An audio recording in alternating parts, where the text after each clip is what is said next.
Olá, boa noite. Então, né, nós iniciamos a nossa aula semana passada e agora, né, um pouco com o bichinho do ran, só com uma pastilha aqui para ver se melhora. Tá? Então, semana passada nós iniciamos com uma breve introdução, né? Foi cortada, infelizmente, pela falta de energia, mas ficou a introdução para vocês, que era sobre o que a gente também vai abordar, em qual perspectiva que a gente vai abordar, né? Essa nossa disciplina, que é extremamente importante para o nosso curso de serviço social, que é questão social e serviço social no Brasil, né? Entendendo aí que a questão social ela é alicerçada no bojo desse sistema capitalista maduro e que faz parte do nosso processo de introdução da assistente social, da institucionalização do serviço social na sociedade, né? Como profissão, trabalhando aí com as múltiplas expressões da questão social, que é o que a gente vai estar visualizando, tá bom? Já temos aí o nosso material que já está disponível para vocês também no AVA, tá? Nossa primeira aula aí para contribuir para o entendimento de vocês. Vocês têm o e-book, né? No qual vocês têm as páginas lá. Sempre peguem o plano de tutoria de vocês para ver onde que a gente está. Então, a gente já está no momento do trilha 1. Essa semana, né? A gente já está no trilha 1, complementando aí as duas aulas. E aí a gente tem dentro desse processo o material que compõe o aprendizado de vocês, o e-book, a aula gravada, as aulas síncronas, né? Toda semana a gente tem uma aula e é importante que vocês tentem participar, né? Então, busquem participar pelo menos em uma aula, né? Para que vocês possam também fazer essa troca de conhecimento. O processo de educação à distância ele é um processo de autonomia do aluno. E é importante que vocês tenham essa propositura, né? Esse protagonismo de estudar, de buscar o material. Então, assim, lá no plano de tutoria também tem um material complementar para além do e-book. É importante que vocês façam essas leituras, tá bom? E aí a gente vai, né, começar aí com as conceituações sobre a questão social, ou melhor, as múltiplas expressões da questão social, para que a gente compreenda esse processo, tá bom? Já está lá disponível, vou ampliar aqui, né? Vou deixar o meu boa noite para quem for chegando, se apresente, tá bom? Quem for chegando aí, se apresente, dê um oi, para que a gente saiba, né? Quem está na sala, tá? Porque agora eu vou para a apresentação ampliada para vocês. Ok. Pronto, tá? Então, vamos ampliar aqui para vocês, para ver como é que fica, tá? Então, a nossa aula de hoje, ela vai estar pautada nessas primeiras aproximações conceituais sobre as múltiplas expressões da desigualdades e exclusões sociais no contexto da formação capitalista brasileira. Tá? Então, quando a gente fala em questão social, é um termo oriundo a partir do processo de formação da sociedade capitalista. Então, anterior ao processo de formação capitalista, tinham desigualdades, né? Então, elas não eram tão aprofundadas e tão acirradas como foi vista dentro do contexto da sociedade capitalista. Por isso que, né, essa nomenclatura, questão social, ela surge dentro, né, desse processo de formação do capitalismo. Então, o que é a questão social? Ela é um conceito complexo, né, que envolve uma série de desafios e problemas sociais. Então, sua identificação requerem múltiplas aproximações conceituais que nos ajudam a entender suas diferentes dimensões. Dentro delas, né, a gente traz aí para vocês uma abordagem histórica, uma abordagem estrutural e uma abordagem institucional. Então, como é que a questão social é vista dentro desse contexto, né, complexo de se entender, porque a gente precisa ter uma visão também multifacetada sobre a questão social. Primeiro, é importante que se tenha essa abordagem histórica. O que quer dizer ter uma abordagem histórica? Significa justamente analisar as questões sociais que evoluíram ao longo do tempo, para que a gente tenha uma concepção. Como é que era no período feudal? Como é que era nos outros períodos, né? Da história brasileira, da história mundial? E como é que passou a ser com a evolução, com a formação do sistema capitalista, para que a gente tenha essa noção. Então, existia pobreza antes do sistema capitalista? Existia, né? Existiam classes também, né? Porque a gente tinha o senhor feudal, a gente tinha os camponeses, mas nunca se teve na história tamanha pauperização como se teve no processo de formação do sistema capitalista. A diferença maior nessa discussão é que, quando o sistema capitalista vem, a partir da Revolução Industrial, que a gente vai ver, ele vem com uma promessa de riqueza, né? De construção de riqueza. E é o que acontece, você começa a ver inúmeras construções, né? Inúmeros materiais de consumo. Então, você começa a ter essa fabricação de riqueza e de consumo. Só que, ao mesmo tempo que se produz essa riqueza toda, essa riqueza ela não é compartilhada com quem produz. Ou seja, o processo de construção ele é coletivo, porque ele é feito pelos trabalhadores, mas a divisão dessa riqueza ela é privada. Então, ela está na mão de poucos. Então, a gente precisa conhecer esse contexto histórico, né? Se a gente vai ter essa abordagem histórica ao longo do tempo, para a gente identificar esses marcos, né? E as transformações sociais que acontecem, tá? E aí a gente traz uma abordagem estrutural, né? Para se verificar as causas profundas, examinando aí as estruturas sociais, econômicas e políticas, para que a gente compreenda que esse processo não é um processo isolado, não é um processo vinculado apenas à situação social, mas está ligado diretamente a uma estrutura econômica e uma estrutura política de sociedade. Então, não tem como eu direcionar, por exemplo, que a pobreza ela é algo oriundo daquele indivíduo, né, que não estudou, que não procurou se capacitar, que de repente, né, teve outros problemas e por conta disso ele caiu na pobreza, né, na pauperização. A gente não pode, né, dar esse tratamento às questões sociais, às expressões da questão social, por melhor dizer.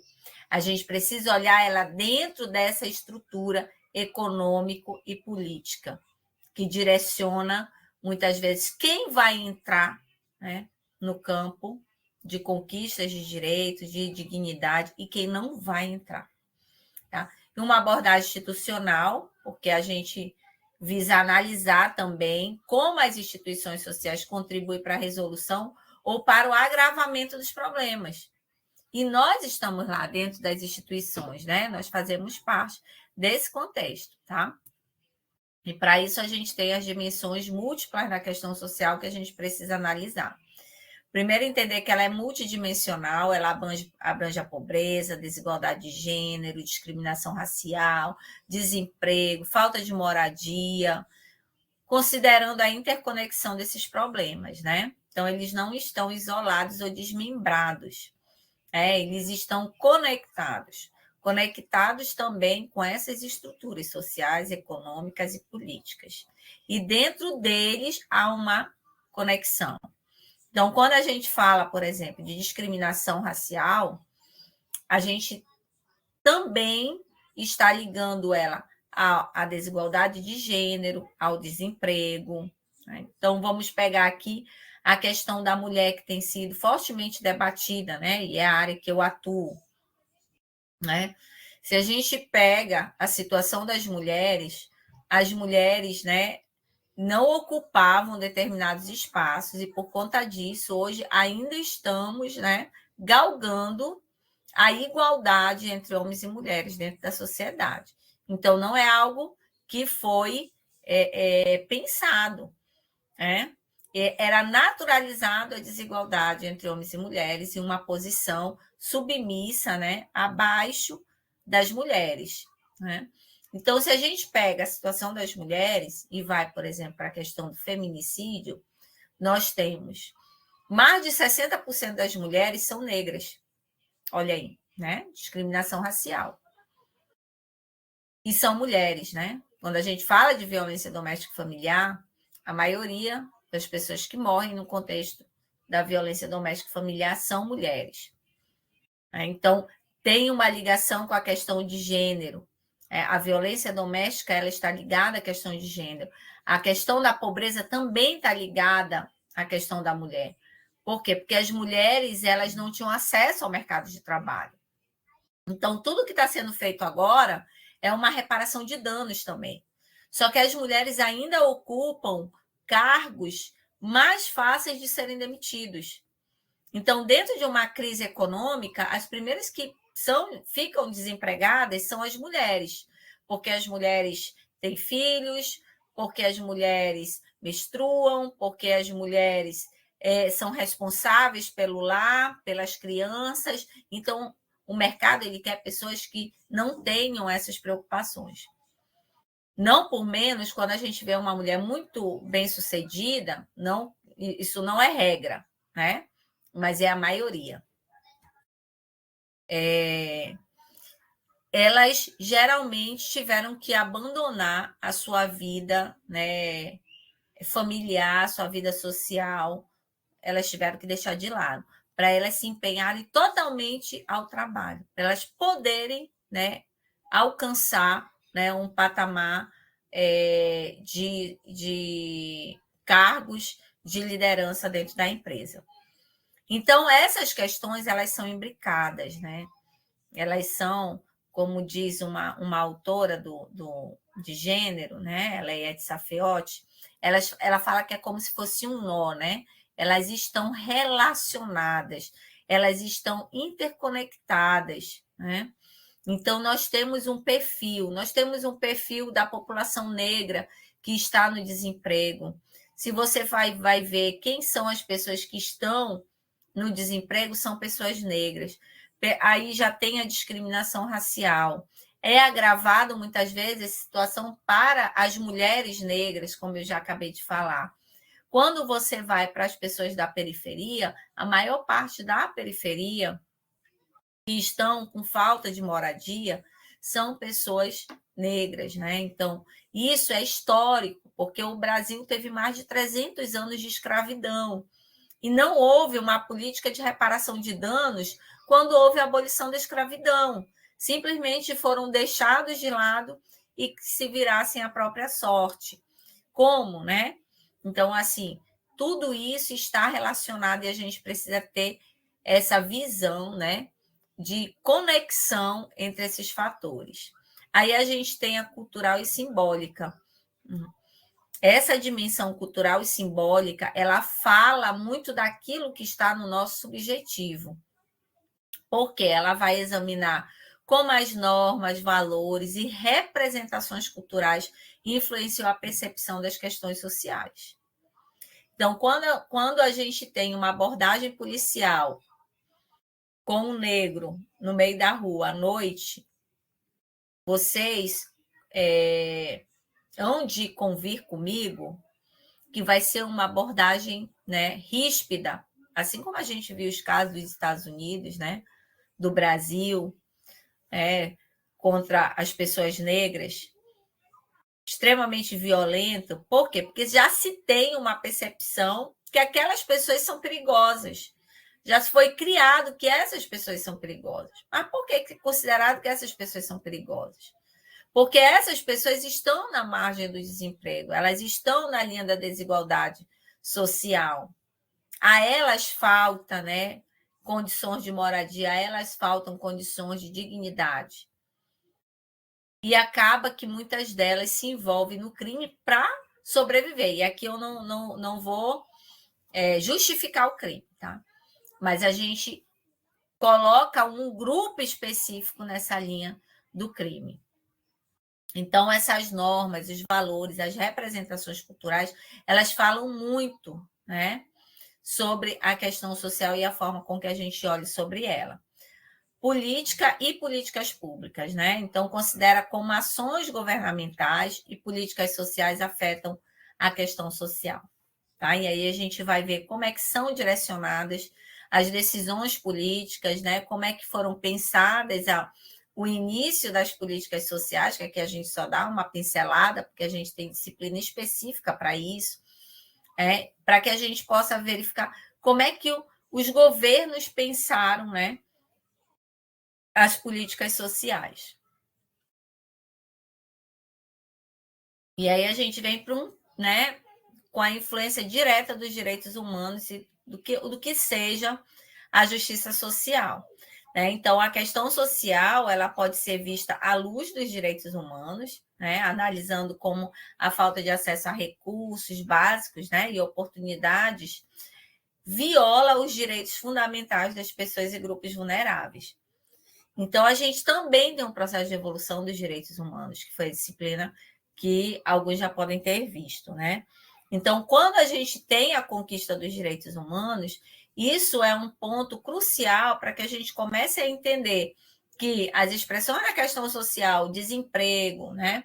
A falta de moradia, a falta de acesso à educação, à saúde, a discriminação racial, como a gente viu, dentre tantas expressões da questão social, como as múltiplas formas de violências, né? A violência doméstica e familiar, a violência sexual contra a criança e adolescente, a violência contra o idoso. Então, ou seja, as múltiplas expressões da questão social, elas são uma violação de direitos humanos.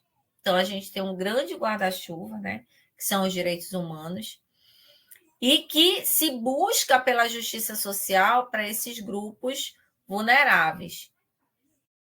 Tinha passado aqui, desculpa. Por isso, a abordagem de justiça social, ela busca, né, pela justiça social, é central para a compreensão da questão social, porque ela vai questionar a distribuição de recursos e oportunidades na sociedade, né, pode ser mais equitativa. O que a gente está falando com isso? A gente começa a questionar esse sistema, como é que ele está colocado, quais são as oportunidades que são dadas, né?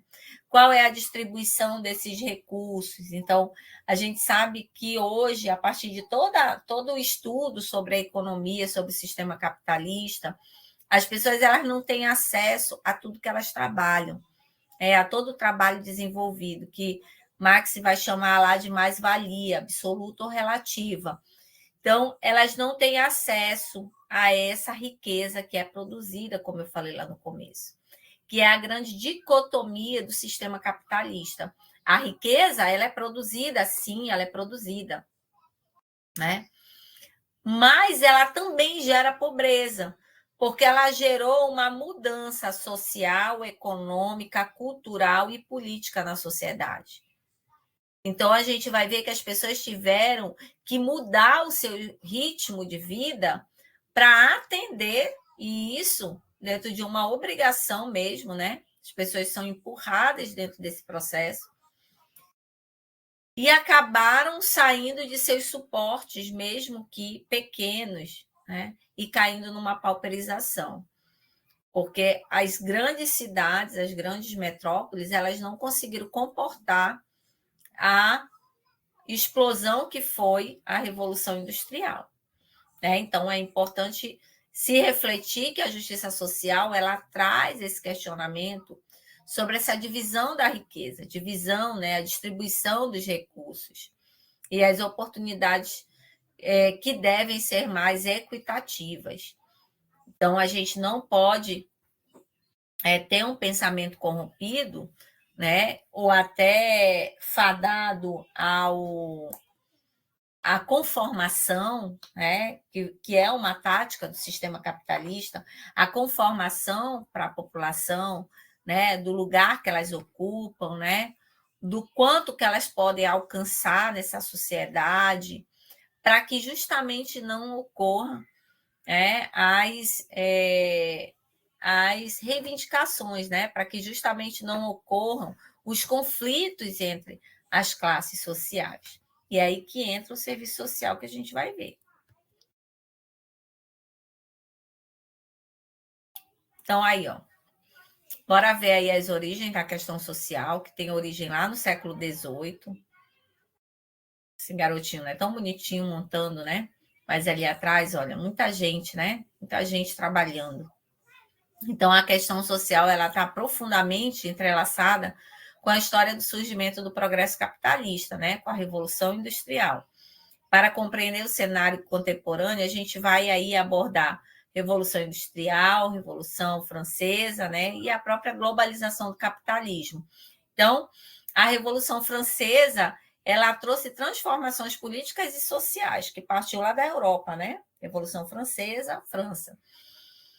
E que dentro desse processo se tem a derrubada da monarquia. Se precisava trazer um Estado que pudesse legislar para o aprimoramento, né? Olha as fábricas, né? A fumaça, o aprimoramento do sistema capitalista. Então, a monarquia, nesse sentido, ela já não contemplava.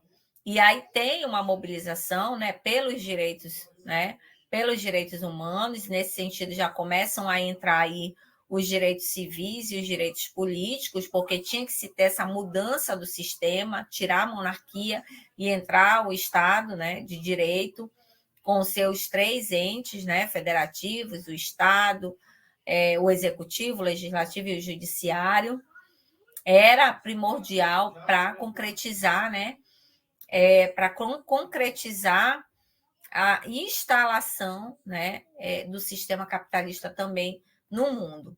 E aí a Revolução Industrial, com a substituição de ferramentas por máquinas, tudo que era feito de forma manual, né? E aí, olha o menino, né? Já ensaiando aí o maquinário. Mas tirar aquilo que era manufatura, lembra? A manufatura, que eram as coisas feitas a partir de uma forma artesanal, de uma forma, né, mais coletiva, no sentido de que todos faziam, né, e sem a utilização das máquinas. E aí, nesse processo da Revolução Industrial, a gente tem a inserção das máquinas, né, para entrar e para acelerar o processo de fabricação. E a própria globalização do sistema capitalista, né? Então, a consolidação de teorias econômicas liberalistas, que aí a gente vai ver, né? A gente tem essa influência inicial, né, da teoria econômica liberal, né, que é o liberalismo. Então, dentro do liberalismo, não se tinha não se tinha a percepção da influência do Estado dentro da organização das políticas sociais ou mesmo da construção de políticas sociais para a população. Pelo contrário, nesse processo, os liberalistas eles diziam que o Estado ele não tinha que intervir na economia e na relação entre o mercado, né, ou seja, os empresários, o empregador e os trabalhadores, né, os empregados. Então, ele dizia que o Estado não podia, dessa forma acontecia, o Estado ele não intervinha, né, nessa relação. E quando o Estado não intervém, o que, que a gente tem? A gente tem um processo de exploração da força de trabalho, de opressão, né? Que aí a gente vai vendo que o trabalhador, a todo momento, ele tem que procurar se integrar ao que o mercado está exigindo. E essa integração é desprovida de qualquer tipo de direito. A gente está falando do século XVIII, tá? O início do sistema capitalista com a teoria liberalista. Tá? Então, a gente vai passar aí por algumas teorias. Aí, o que, que a gente tem? A gente tem aí, dentro desse escopo, né, uma exploração total da capacidade da força de trabalho da população. Então, com baixos salários, altas cargas de trabalho, né, de 12 a 14 horas por dia, salários que não existia carteira assinada, não existia nenhum tipo de direito trabalhista, né, a não ser uma remuneração de acordo com o que o empregador entendesse. tá? Então, aí que a gente começa o processo de desigualdade social, porque a riqueza ela é muito produzida, mas o que vai para a mão do trabalhador é muito pouco, né? Então, não há, né, um pagamento devido para o trabalhador. E aí, bora entender um pouco o liberalismo econômico, que é a primeira teoria que rege a forma como o mercado iria se comportar, né, dentro do sistema capitalista. Então, oriundo ali do século XVIII, como a gente viu, né, para conferir uma estrutura conceitual ao novo movimento econômico, advindo da alta industrialização, iniciada no século XVIII, né, e consolidada no século XIX. Então, a teoria fundamentou as bases do sistema capitalista que se expandiu globalmente, influenciando aí profundamente as relações sociais e econômicas, que é o que a gente vai ver. Então, essa teoria econômica, ela fala como é que o mercado ele tem que se comportar, como é que ele tem que ser visto. E aí os teóricos, né, Adam Smith, David Ricardo, que iniciam, né, são chamados pais da economia, porque eles iniciam essa construção aí de pensamento. Aí a gente vem com a Revolução Industrial e também as suas consequências. Então, como a gente sempre fala, a Revolução Industrial foi um ápice dentro da história, né? Trouxe progresso, trouxe riqueza, mas trouxe também a pobreza, né? Porque justamente ela, né, tem uma base de organização, né, que gera desigualdade social. Então, a Revolução Industrial, que teve início lá na Inglaterra, em 1775, século XVIII, espalhou-se pelo mundo, né, e causou grandes transformações econômicas, políticas, sociais e culturais, que é o que a gente vai ver, né?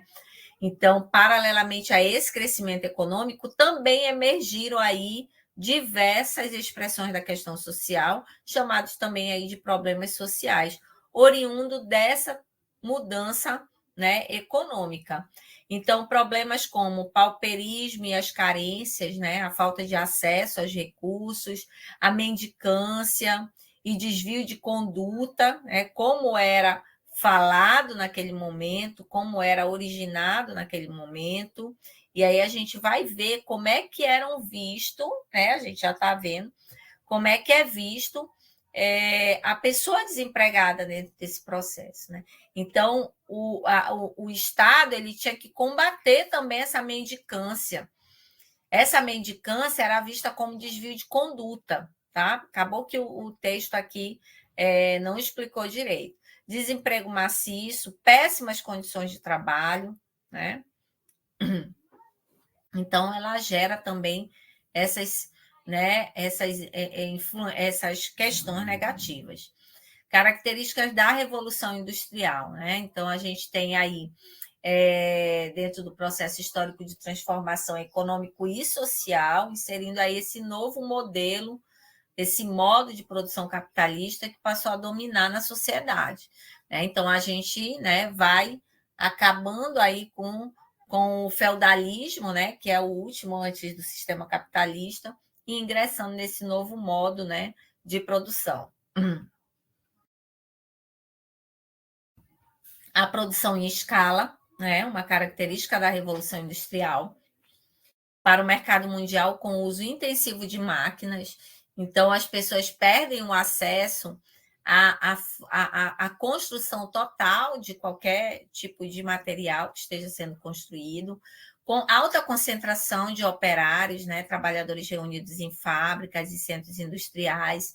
Então, como é que eram antes as produções? Né? Elas eram muito vinculadas à família. A gente saía de uma sociedade extrativista, né, agricultora, no qual era regida muitas vezes por famílias, né, por concentração de trabalho entre as famílias. E com a Revolução Industrial a gente começa a ter uma concentração de operários, né, que são esses trabalhadores reunidos dentro da fábrica, que é um modelo que a gente vê até hoje. Divisão social do trabalho, né, há uma fragmentação do processo produtivo especializado. Então, o que, que a gente observa? Se eu tenho uma caneta, cadê? Se eu tenho uma caneta, né? Então, vai ter a pessoa que vai fabricar, né, a tampa da caneta, vai ter a pessoa que vai fabricar essa base de dentro da caneta, né? E vai ter a pessoa que vai fabricar essa parte de trás, essa parte externa. E cada uma vai montar uma parte dessa caneta.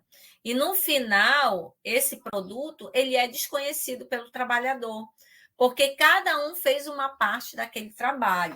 Né? Então, a gente tem uma fragmentação aí do processo produtivo especializado. Por quê? Porque dessa forma, né, se teria uma produção em escala muito maior. A industrialização no Brasil, a gente vai começar aí, né, com um século de atraso. Então, a industrialização no Brasil começou, né, mais tarde, em comparação com a Europa, que foi a que iniciou o processo, né, a Revolução Industrial. Então, começou um século após a Revolução Industrial.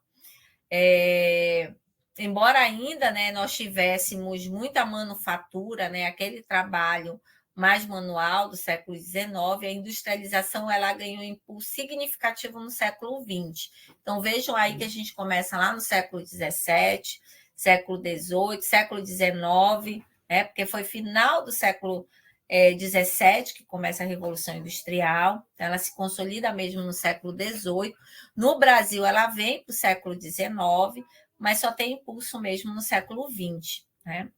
Então, quase aí, se a gente for pensar, mais de um século, na realidade, quase dois. Principalmente a partir da década de 1930, que a gente tem esse marcador, que é que é um momento justamente de desenvolvimento do sistema capitalista e industrial dentro do Brasil, marcado aí, né, já no século XX, 1930, com o governo de Getúlio Vargas. Então, esse atraso ele teve influências complexas na economia, na sociedade brasileira, e moldou aí um desenvolvimento do país de maneira única, né? Então, é o tal do desenvolvimento tardio, né? É o capitalismo tardio, como é chamado no Brasil.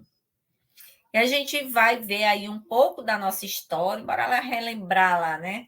O nosso ensino fundamental, o nosso ensino médio, né? Qual é a diferença? A gente precisa resgatar esse conhecimento histórico da nossa sociedade e trazer à luz da análise crítica sobre a questão social que estava estabelecida. Então, lá no Brasil Colônia, de 1500 a 1822, né, foi um período caracterizado ainda pela governança da coroa portuguesa, né, que deu início aí à formação social brasileira. Então, a gente tem esse marco importante, que é a instalação do governo geral em 1549, com políticas de produção de ocupação do território. Então, lembrem que também o Brasil ele passou por, né, várias transformações desde a chegada da coroa portuguesa no Brasil. Então, primeiro nós tivemos um processo de exploração muito grande, né? A coroa portuguesa, assim como outros países também, vieram para o Brasil apenas para tirar as riquezas que eram produzidas, né?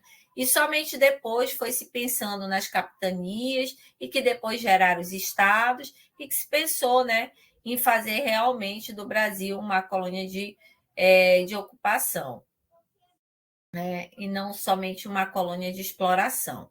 Então, a gente tem aí o início da colonização portuguesa, em 1500 a 1549. Em 49, a gente já tem a instalação do governo geral de Portugal. Século XVIII, olha aí, período da mineração, né? Então, a gente ainda estava nesse período de exploração das riquezas do país. A gente já tinha passado do pau-brasil, né? Já tinha se exaurido o pau-brasil praticamente, né, ali na encosta do país, né? Então já se tinha tirado. E aí se tem a entrada cada vez mais para dentro do Brasil para essa exploração do ouro, né, da mineração. Então a gente tem esse período aí da mineração. E aí o final do período do Brasil colônia já entra com a crise do modelo colonial. Então, durante esse período, o Brasil era predominantemente uma economia agrária, baseada na produção de açúcar, café e outras commodities, né? Dependendo aí da importância dos bens manufaturados. Tá? Então, esse é o nosso Brasil colônia, que aí a gente resgata um pouco, que a gente não pode esquecer que nesse processo nós tivemos, né, a matança, né, de muitos povos tradicionais, né? Nós tivemos o início da escravização com a vinda dos navios negreiros, né? Com a dificuldade de se dominar os povos originários, se traz, né? A população da África, né? Então começa-se o processo de escravização dessas pessoas para estarem, né, nesse trabalho. Período monárquico, de 1822 a 1889, marcado aí pela expansão da cafeicultura, né, que é o forte do Brasil até os dias atuais. Agora, com essa discussão aí do tarifaço, vocês viram que uma das repercussões do Brasil sobre os Estados Unidos continua sendo o café, porque o Brasil ele é um forte produtor de café, né, um café de qualidade. Né? Dizem as más línguas que a gente fica ainda com o pior café, porque o melhor, né, a melhor produção, os melhores grãos, eles são exportados. Então, aí, marcado pela expansão da cafeicultura sob o molde do agroexportador, trouxe também a necessidade de expansão da força de trabalho assalariada e ampliação da economia para outros setores. Então, nesse momento, a gente já tem inúmeras crises com a escravização. Né? Muitos países que também, né, tinham esse modelo escravistas já tinham abolido a escravidão e o Brasil ainda não. Então, com a abolição da escravidão, se tem a necessidade da força de trabalho assalariada. Então, é o começo também da chegada dos europeus, dos italianos, né? A gente está até tendo uma novela aí na Globo, eu gosto, não estou fazendo propaganda da rede, tá? Mas eu gosto muito dessas novelas de época porque a gente começa a conectar, né, o que a gente lê nos livros e vendo como é que poderia ter acontecido. E eles têm muito cuidado, né, com a vestimenta, com o modo de falar, qual era a cultura da época. E aí agora nesse momento está nesse período, né? A chegada dos portugueses, dos italianos, né, dos europeus que buscavam também novas oportunidades e eles tinham muita expertise na agricultura. Então, eles vêm para cá para entrar como uma força de trabalho assalariada, não mais escravizada, e como foi feito com os negros. Então, eles vêm para cá, mas vocês estão observando, e até né, é uma boa, não sei se vocês gostam de novela, mas ele mostra muito esse período. Se não gosta de novela, coloca no YouTube, né? Coloca um vídeo aí sobre a chegada dos italianos, né, no Brasil. E aí o que a gente vê? Que a exploração de trabalho ela também é marcada nesse momento, né? A diferença é que eles começam a receber um salário X, que vocês veem como é marcado, né? Essa questão de salário, para que eles também tomem conta da vida deles, né? Para que eles se virem de qualquer forma. Mas o salário era extremamente precário. Então, nesse período, tem as transformações econômicas, a expansão da cafeicultura, né? A necessidade de garantir aí a expansão e a acumulação de capital através da diversidade econômica, mudanças sociais, pressão internacional da Inglaterra, que levou à abolição da escravidão. Como eu falei, países já estavam abolindo a escravidão, e aí começa a se ter essa pressão sobre o Brasil para a abolição da escravatura, 1988, e aí que finaliza com a proclamação da República em 1889, né? Aí a gente vem para a República Velha, 1889. Vocês vejam aí que a gente vai tendo assim vários marcadores e é importante.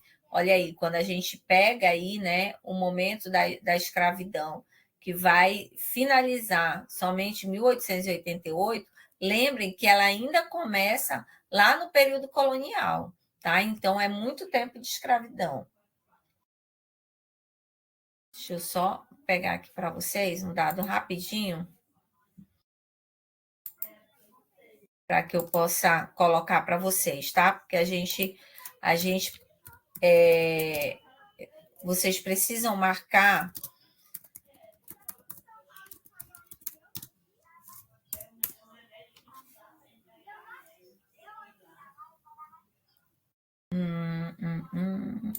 Deixa eu só ver aqui.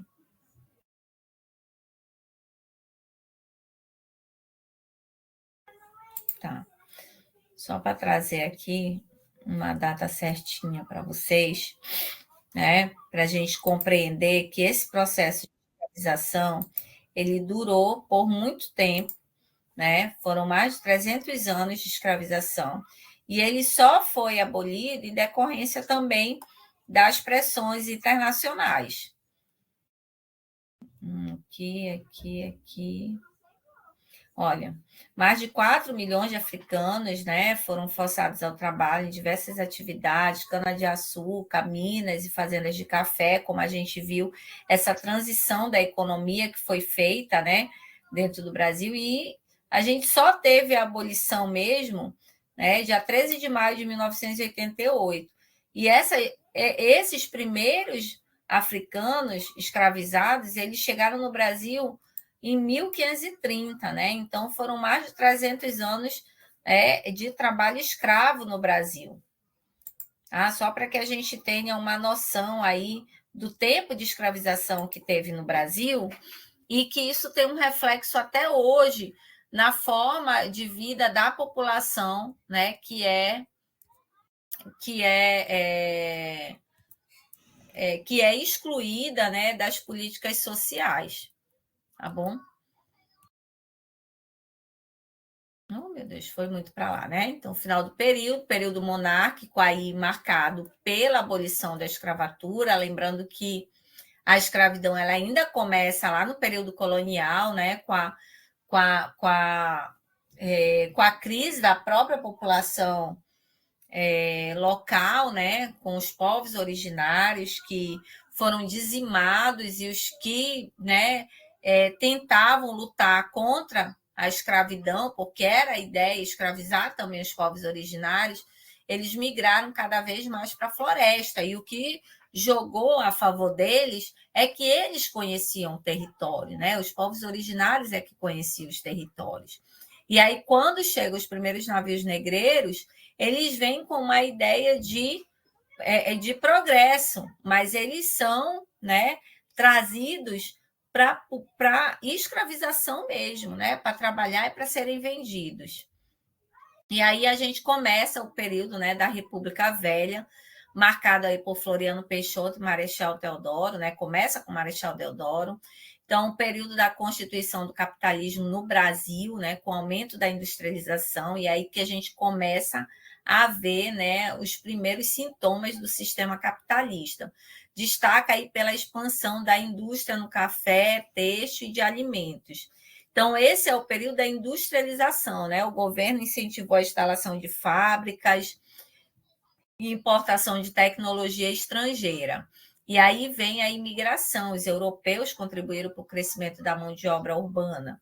Então, os europeus que já estavam vindo também, né, para a agricultura, né, para essa fase ainda do período monárquico, eles são incentivados à imigração cada vez maior para o Brasil, né, para essa construção da mão de obra urbana.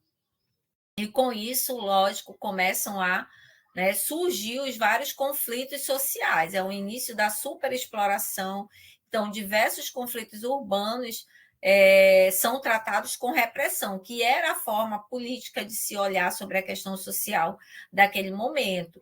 Então, assim, não se tinha direito, embora aí lembrar, né, e aí a gente está indo até 1930, a gente está falando do início, ainda com uma ideia muito do liberalismo, a ideia desse sistema liberal, que era tratar qualquer forma de mobilização com muita repressão, né? Qualquer forma vista como rebeldia, como descontentamento, era visto, na realidade, como rebeldia, desculpa.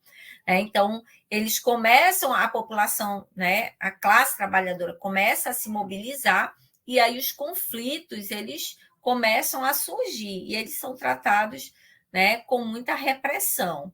Então, era a forma de se pensar. E o Estado, nesse momento, ele não tinha uma intervenção com políticas sociais para a população trabalhadora, né, pequenas ações para os mais pobres, né, sempre vinculado à sociedade civil, bora dizer assim, né? Então, sempre vinculado às obras de caridade, às benfeitorias, né? As benfeitorias, as benemerências que são feitas pela igreja. Então, quem tomava conta dessa parte dos pobres, né, eram as igrejas, né? A saúde era vista lá pela Santa Casa de Misericórdia, né, pelos curandeiros, pelos farmacêuticos. Então, não se tinha uma política efetiva, né? As políticas sociais elas eram, né, feitas de qualquer forma.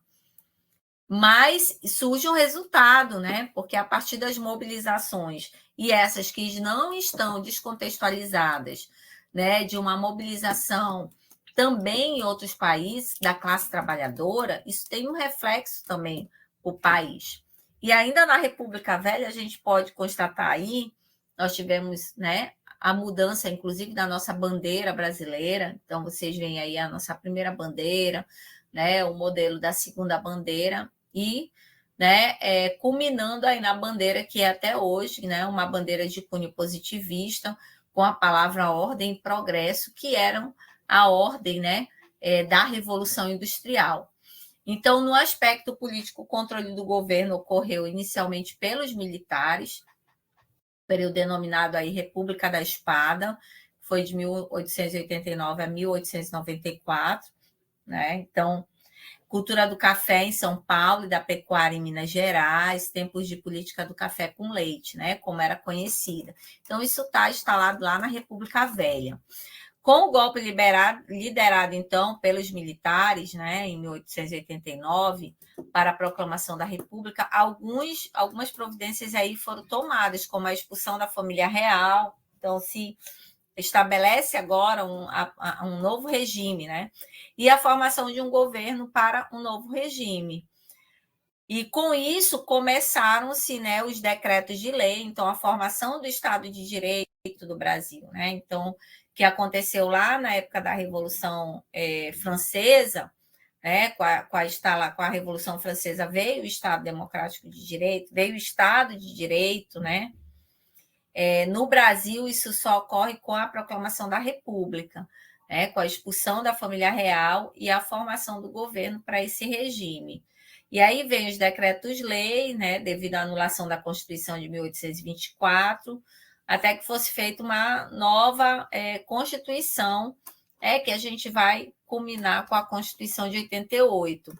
Entre as medidas desse governo provisório republicano, se teve, né, como regime político, a República Federativa, a transformação das províncias em Estado. Lembrem que havia uma divisão em capitanias, que depois foram consideradas províncias, e aí, mais tarde, transformadas em Estados. Então, começa essa divisão. A dissolução das assembleias provinciais e municipais, com a instalação aí do Estado. E aí tem-se a nomeação aqui de interventores, né? E intendentes como para os municípios. Então, e a nova bandeira, que é a que a gente tem até hoje, com o lema aí positivista, ordem e progresso, né? Então, foi um período, lógico, de mudança de regime, então trouxe também várias características. E aí a gente entra na tão chamada Era Vargas, de 1930 a 1945. Vargas, aquele que, né, esteve no momento justamente da mudança da teoria econômica, de se olhar a forma da economia, saindo aí da economia liberalista para, né, uma nova política, se pensar uma nova política que continuasse atendendo, lógico, ao sistema capitalista e o seu crescimento, mas também entendendo que as manifestações elas já estavam instaladas, né? Aí houve a crise de 1929 da Bolsa de Valores. nós já tínhamos passado pela Primeira e Segunda Guerra.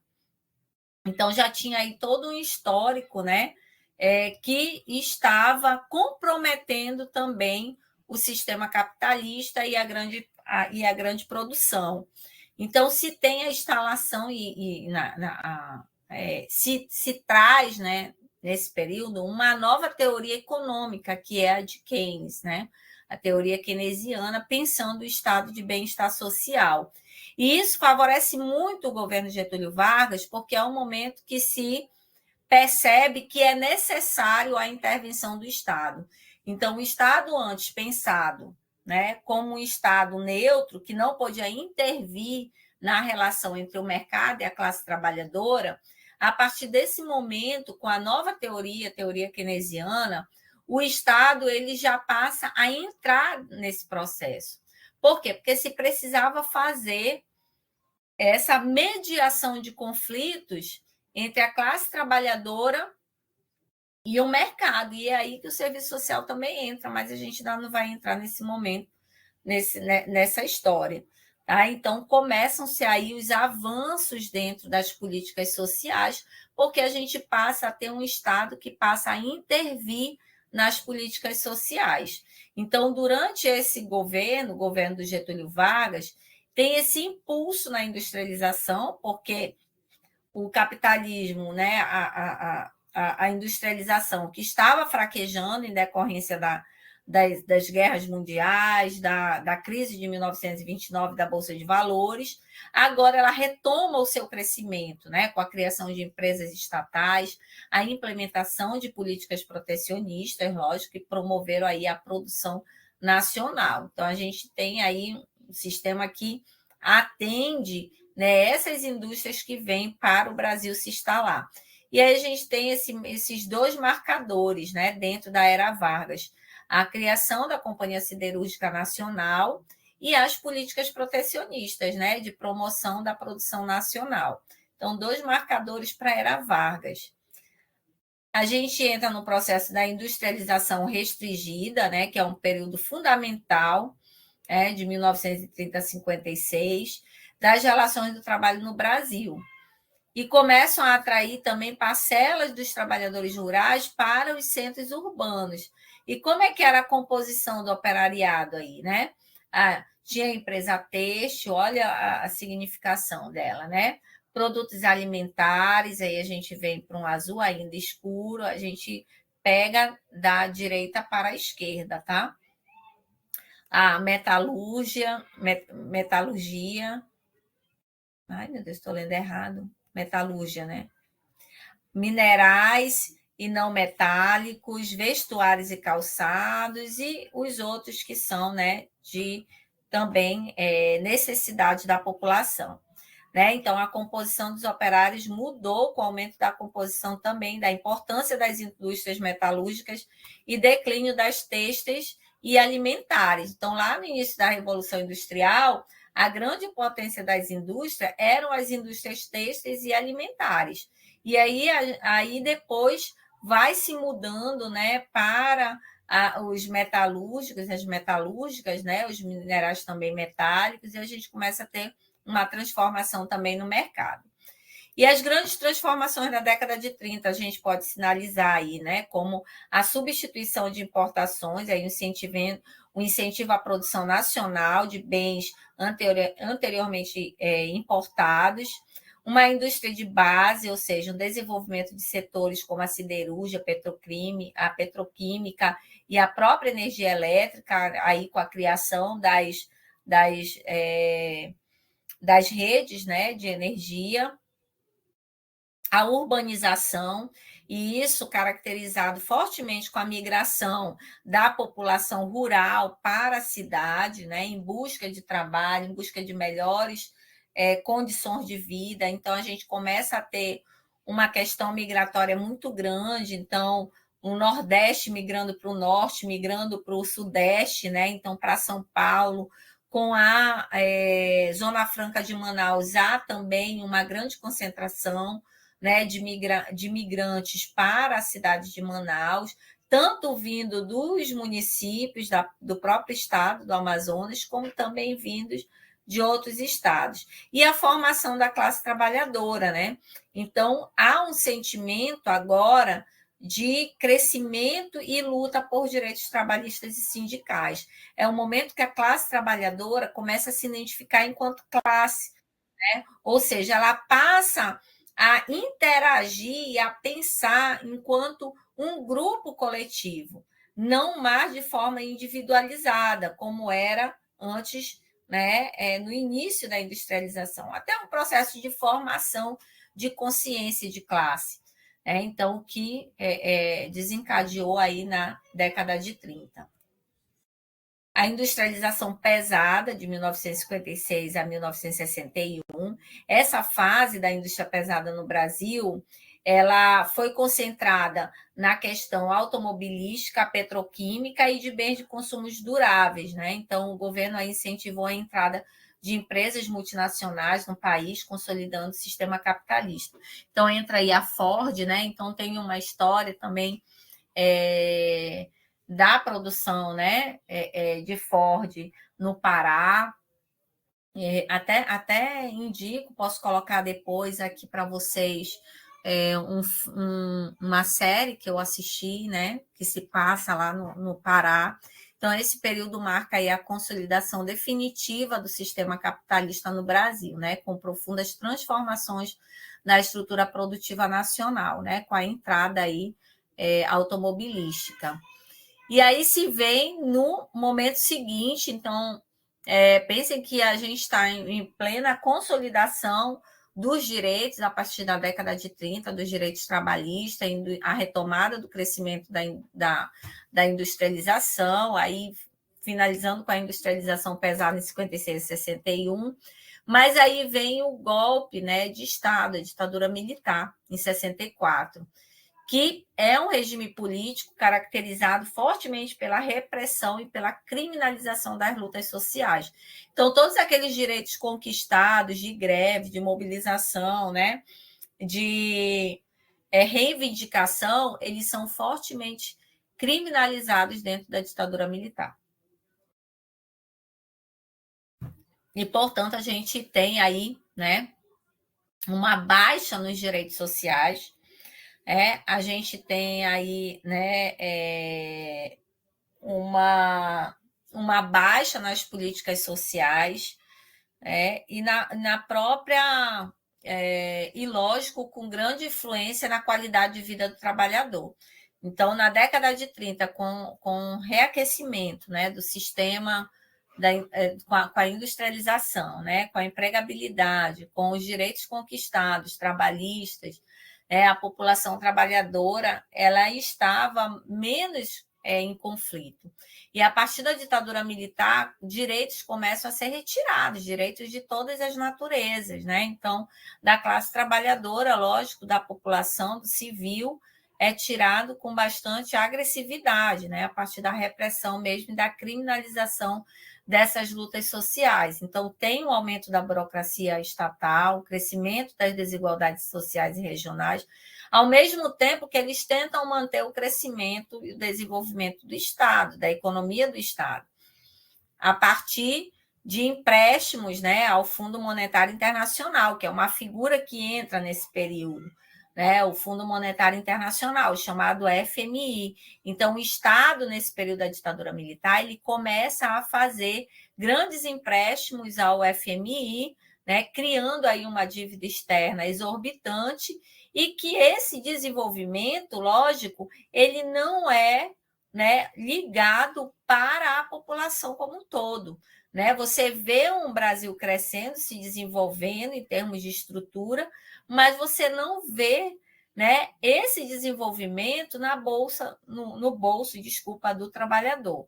Então, é marcada a ditadura militar pela repressão social, né, pela burocracia estatal, pelas desigualdades, né? Então, há um crescimento das desigualdades sociais e regionais, e pela entrada do capital internacional, que é o aprofundamento do poder de grupos monopólios atrelados ao capital estrangeiro. Tá bom? Então, só para a gente visualizar aí. E aí, em 1970 é considerado, né, um milagre econômico, que é o período, né, de desenvolvimento do país, também ligado a esse momento, período de reestruturação produtiva do capital, que altera aí a organização dos processos de trabalho e a forma de regulação estatal, com incentivo aí à indústria nacional, né, que já vinha sendo sinalizada desde o período anterior. Quais são as principais características desse período? Preservação da acumulação do capital, né? Lógico, a concentração, tá? Preservação da acumulação do capital, gente, é a acumulação de riqueza na mão de poucos, né? Na mão daqueles 10% apenas da população, em detrimento dos direitos da classe trabalhadora. Então, não se tinha, né, direitos na época da ditadura militar, e, lógico, a classe trabalhadora foi afetada diretamente. Um controle de greves e contestações, ninguém podia, né, se reunir, ninguém podia se mobilizar na época da ditadura militar. E isso tem, né, desafios recorrentes das crises econômicas e problemas aí da competitividade que se estenderia até os períodos seguintes ainda, tá bom? Crise do padrão desenvolvimentista, né, que foi tido no Brasil, 1980 a 1990. Esse período ele marca uma crise do padrão desenvolvimentista na década de 80, quando o Estado redimensiona o seu papel na economia, deixando de ser a principal força propulsora, né? Então, aí trazendo uma citação de Santos, trata-se da marca deixada no mercado de trabalho brasileiro a partir desse período com a reforma trabalhista da ditadura. Então, no momento da ditadura militar, muitas legislações já antes conquistadas, elas começam a cair. Então, essa provocou um acentuado grau de flexibilidade estrutural e da precariedade das ocupações. Tá? Então, é um momento aí de aprofundamento das desigualdades sociais. Contradição fundamental do capitalismo, né? Então, de um lado, a gente tem um progresso desenfreado, né? Como já venho citando para vocês, a gente tem um progresso desenfreado, ou seja, crescente. Você vê um país crescendo, mas, de outro lado, um desencadeamento de inúmeras consequências sociais. A pauperização, né? O desemprego, pessoas que não têm acesso a bens essenciais. Então, os liberalistas ali visualizavam apenas o bem-estar econômico, né, nesse período, deixando aí a deriva o desenvolvimento social. Então, a gente tem aí, em primeiro plano, pensado o crescimento econômico, mas aí a gente começa a ter nas bases da pirâmide problemas sociais negligenciados, como desemprego, como a falta de moradia, a falta de moradia, de habitação, né? Falta de saneamento básico, né? Saúde, educação. Então, ou seja, consequências desastrosas do sistema. E aí a gente tem a gênese da questão social, que é explicada por esse processo de acumulação do capital, né? Desse aumento do capital constante e a diminuição do capital variável empregado na força de trabalho. Tá? Ou seja, aquilo que se vai através de pagamentos de salários dignos, de direitos sociais, de políticas sociais. Ok? Por aqui a gente encerra a nossa aula de hoje, tá bom? Então, espero que vocês deem uma resumida aí no material, né, para que vocês possam aprimorar com a leitura do e-book, né, com a aula gravada e também com essa aula síncrona, tá bom? Então, assim, desejo a todos uma boa semana aí de aula. Façam as atividades, né? Nós estamos nas atividades do Trilha 1, tá? Então, estamos com o nosso fórum lá de discussão aberto. Não esqueçam de ir lá no fórum de apresentação também, se apresentarem, tá?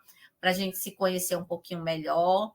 E aí também tirem suas dúvidas, tá? Tanto no grupo lá no fórum, vocês podem também participar, quanto lá no nosso chat dentro do AVA, né? Aqui dentro do AVA, ok?